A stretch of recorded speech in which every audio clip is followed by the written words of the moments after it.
Mejor conocido como Francisco Guerrero Pérez, el chalequero se convirtió en el primer asesino en serie en México, teniendo un registro en el que se dedicó a asesinar a 20 mujeres en la Ciudad de México, las cuales se dedicaron a la prostitución durante los años 1880 y 1888.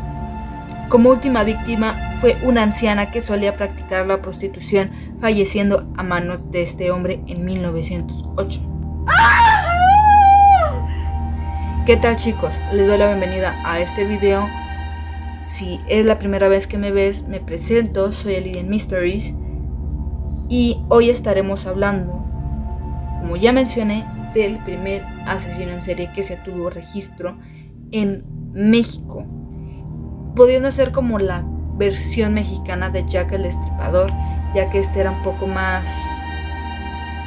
tenía un poco más de agallas, ya que él era muy conocido entre las prostitutas. Las prostitutas le tenían miedo, pero nunca le llegaron a denunciar. Inclusive sabía que perpetraba estos crímenes impunemente y no hacían nada al respecto. Sin más preámbulos, comencemos hablando sobre la vida de este hombre.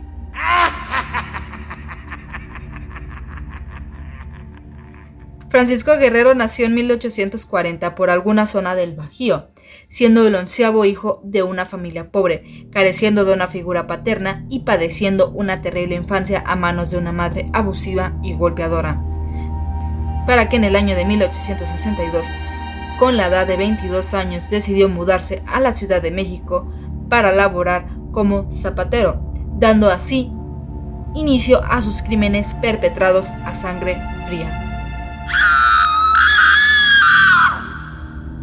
usando como vertedero para los restos de las mujeres que eran estranguladas, torturadas y asesinadas en el río Consulado, teniendo como víctimas a prostitutas que se dedicaban a ofrecer sus servicios en el centro de la Ciudad de México, sintiéndose con la autoridad de matarlas, ya que él consideraba una completa blasfemia su labor como prostitutas, además de portar un sentimiento de superioridad física y moral, haciendo uso del odio que tenía hacia las mujeres, abusando de la vulnerabilidad que ellas poseían, inclusive sin llegar a realizar intento alguno de mantener su identidad oculta.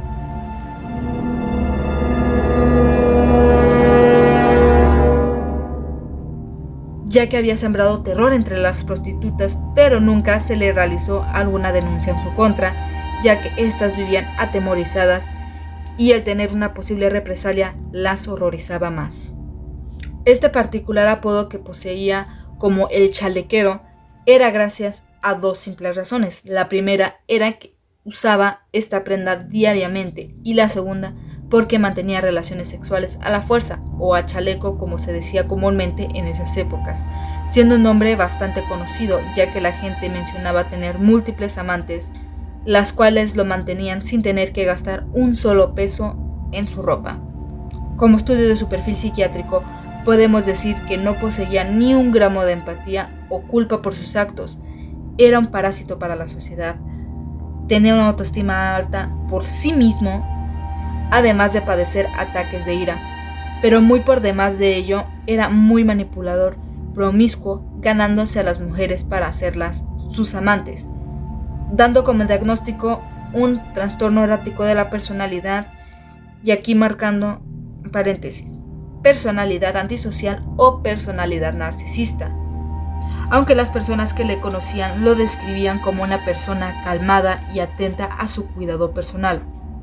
Para los ojos de Francisco, las mujeres solo tenían como propósito ser un objeto sexual desechable, marcando estas relaciones íntimas llenas de odio, violando a sus víctimas como muestra de su poder y superioridad que poseía sobre las mujeres, siendo asesinadas no por ser mujeres, más bien porque ellas eran vulnerables, así como su última víctima, una anciana vulnerable ante este monstruo.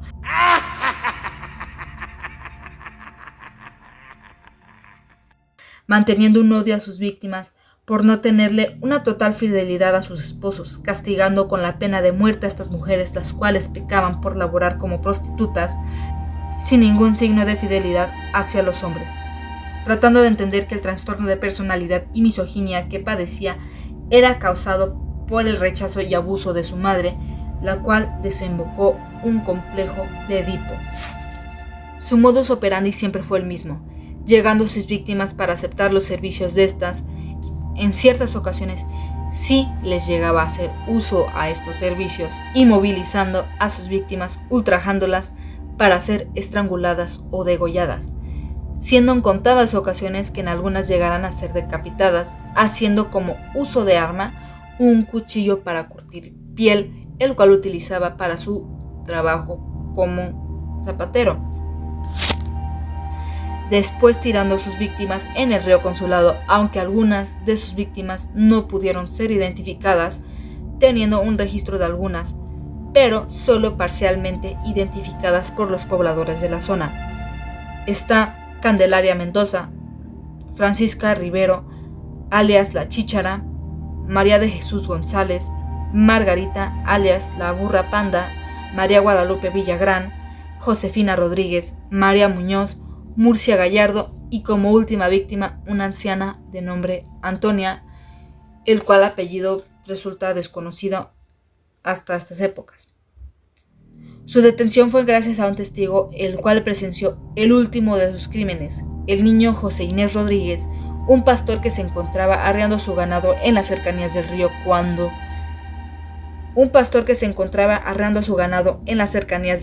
cuando de pronto escuchó unos gritos que llamaron su atención y observando cómo era violada y asesinada mientras se mantenía oculto en unos matorrales, para que después, a unos metros de la escena del crimen, se dedicó a limpiarse la sangre de su cara, tórax y brazos en el agua del río, siendo detenido el mismo día, atrayendo la atención de 2,000 personas, el cual fue encarcelado en la prisión de Lecumberri y sin juicio alguno fue sentenciado a muerte, lo cual no se pudo llevar a cabo ya que a los 70 años, en el año de 1910, pasaron dos cosas. Estalló la Revolución Mexicana cuando él falleció y teniendo como varias causas de muerte que fue la tuberculosis. Otros dicen que fue a causa de un accidente que le provocó una contusión cráneoencefálica, incluso también la tifoidea, causando una incógnita de su muerte, solo mencionando ser encontrado inconsciente en su celda para después ser trasladado al Hospital Juárez para allí fallecer. Está gracioso que después de tantos años en el que él perpetró sus crímenes, en el que todos sabían lo que hacía, no se hiciera absolutamente nada al respecto ni se le informara a las autoridades. Si es que no estamos seguros de que las autoridades ya sabían sobre este hombre y no decidieron hacer nada por el mismo motivo de que en dichas épocas abundaba la misoginia y el machismo, en el que a la mujer no se le valoraba y no se le veía como lo que es. Esa es mi teoría del por qué impunemente estuvo varios años realizando estos crímenes y tuvo que llegar un niño a ser testigo y poner esta denuncia. Y no fue el único. Inclusive varias personas lo llegaban a ver que realizaba lo mismo. Después de asesinar a sus víctimas, se limpiaba la sangre en el agua del río.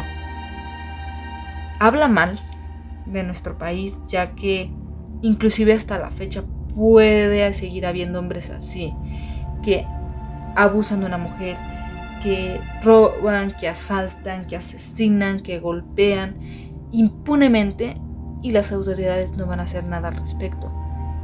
Y como siendo perteneciente del país mexicano, causa mucha impotencia, molesta mucho que estos actos no hayan cambiado en lo mínimo. Ya pasó más de un siglo de que sucediera esto y hasta la fecha sigue sucediendo.